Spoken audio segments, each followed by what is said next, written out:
बहू का नेग। शीना को उसके ससुराल वालों ने एक शादी में पसंद कर लिया था। अरे वो लड़की तो बड़ी प्यारी है, मेरे बेटे अमन के लिए बात चलाओ ना। बस फिर क्या था, किसी रिश्तेदार के दखल से दोनों की शादी हो जाती है।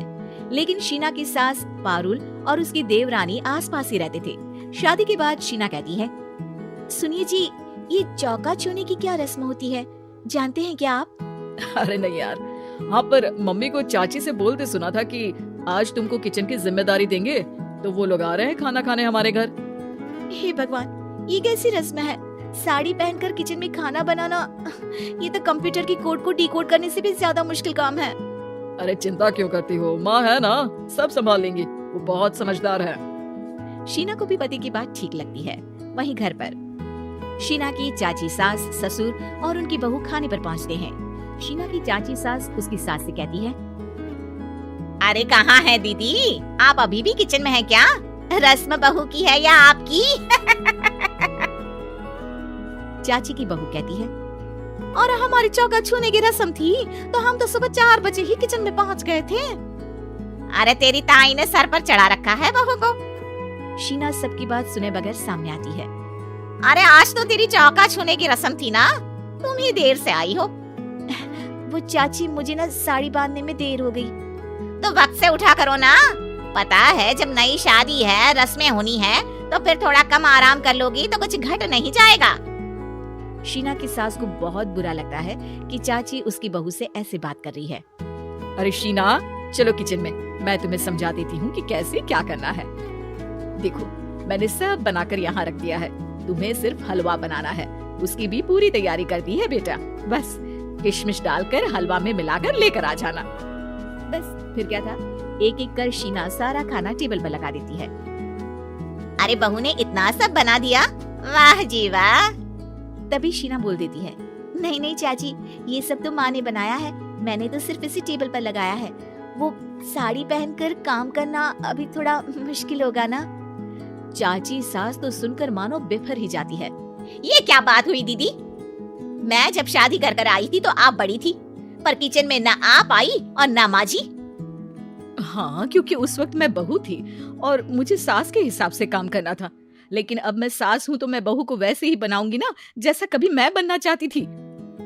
खैर, चाची सास खाना खाकर वहाँ से चली जाती है। कुछ दिनों बाद, अरे शीना, ये क्या पहन रखा है? हे भगवान, इस परिवार में क्या हो रहा है? अरे क्या हुआ छोटी, इतना क्यों चिल्ला रही हो? इसने पहना क्या है? अरे दीदी, क्यों इतनी छूट दे रही हो? शीना जो कि सलवार सूट पहने खड़ी थी, चाची के गुस्से को देखते ही अंदर चली जाती है। देख छोटी, हम दोनों को आज की बहुओं से तुलना नहीं करनी चाहिए, वो दौर अलग था, आज का वक्त अलग है। देखिए दीदी, ये तो परंपरा है, हमारी सास ने हमें दी और आगे हमें अपनी बहुओं को देना है। ये क्या लगा रखा है आपने? आप तो पूरी संस्कृति ही खराब कर रही हैं। ये बोलकर चाची सास वहाँ से चली जाती हैं। शीना की सास चाची की बात से परेशान होकर रोने लगती है। तभी उसका पति वहाँ आ जाता है। अरे क्या हुआ भाग्यवान, फिर तुम्हारी देवरानी तुमको ताने देकर चली गई है क्या? हाँ, पता नहीं मैं ठीक कर रही हूँ कि नहीं, पर मुझे तो बहू के सूट पहनने में कुछ गलत नहीं लगता। अरे लोगों की बहुएं तो न जाने क्या क्या पहनकर घूम रही हैं। मैं तो उसे भी बुरा नहीं मानती, ये क्या मेरी गलती है? अरे नहीं, बिल्कुल नहीं, अपने किए फैसले का सम्मान करो, ठीक है सब। कुछ दिन निकल जाते हैं, फिर आता है शीना का पहला करवा चौथ। अरे शीना बेटा, यह त्योहार हमारे घर में बहुत मायने रखता है, तुम शाम की पूजा के लिए अच्छे से तैयार हो जाना। और सुनो, चाची सास और उनकी बहू भी यहाँ आएंगी पूजा के लिए, तो खाना भी बनाना है, वो मैं बना लेती हूँ, तुम बस आज के दिन साड़ी पहनना बेटा। शीना समझ नहीं पाती है कि चाची सास के आने पर उसकी सास उसे साड़ी पहनने को क्यों बोलती है। नहीं नहीं माँ जी, मैं सारा खाना बना लूंगी, आप उसकी चिंता ना करिए, अब तो मैंने सब कुछ सीख लिया है। शीना की सास उसकी बात पर खुश हो जाती है। छोटी को पता न चले कि मेरी बहू घर में सूट पहनती है, तो मैंने आज साड़ी पहनने को बोल दिया। क्यों लोगों को बिना वजह बात बनाने का मौका दे। शाम को सब पूजा पाठ करके बैठे होते हैं कि चाची सास की बहू चाची सास से कहती है, माँ जी, आज के दिन तो आप लोगों के घर बहुओं को नेक दिया जाता है ना? हाँ हाँ बहू, बोलना, तुझे तेरी सास से क्या चाहिए? हाँ शीना बेटा, तू भी बता दे कि तुझे क्या चाहिए। मम्मी जी, मुझे ना आपका वो रानी हार चाहिए जो आपने अभी पहना है।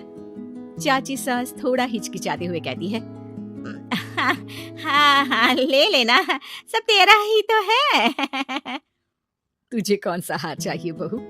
माँ जी, मुझे नेक में आपसे परमिशन चाहिए कि आप मुझे नौकरी की इजाजत दें। आप तो जानती हैं कि मैं और ये एक ही कॉलेज में एक ही क्लास में साथ में थे, लेकिन आज वो कहाँ है और मैं कहाँ। वाह जी वाह, ये भी सुनना बाकी रह गया था। इस खानदान की बहू नौकरी करने बाहर जाएगी। और मैं भी तो इंटर पास हूँ, पूरे 2nd डिवीजन, लेकिन कभी मजाल है कि नौकरी की बात की हो। पर दीदी, मैंने MBA किया है, वो भी बड़े संस्थान से। तभी शीना का पति और ससुर भी वहाँ आ गए हैं। देखो बेटा, मैं वही सोच रहा था कि तुम नौकरी करने के लिए क्यों नहीं बोल रही हो। मुझे लगा शायद तुम नौकरी करना नहीं चाहती हो। नहीं पापा, वो तो हमेशा से ही कुछ नाम कमाना चाहती है। अपने माता पिता को भी इसने कहा था कि वो आप लोगों को अपनी तरह से समझ लेगी। सास को शांत देकर शीना कहती है, मम्मी जी, मैं वादा करती हूँ घर का सारा काम करके ही ऑफिस जाऊंगी। खाना पीना किसी भी चीज के लिए घर वालों को परेशानी नहीं होने दूंगी। वक्त से पहले उठूंगी और काम वाली को भी हटवा दूंगी। शीना की बात सुनकर सास हंस पड़ती है। अरे शीना, ये ज्यादा हो गया। हाँ? बिल्कुल काम करो बेटा, पढ़ी लिखी हो, नौकरी में अच्छा कर सकती हो। जरूर बेटा, दिया तुम्हें तुम्हारा नेक। हाँ, पुरानी परंपरा जरूरी नहीं कि अच्छी ही हो, कभी कभी बदलाव लाना भी जरूरी होता है, जिसे देर से ही सही लेकिन समाज अपना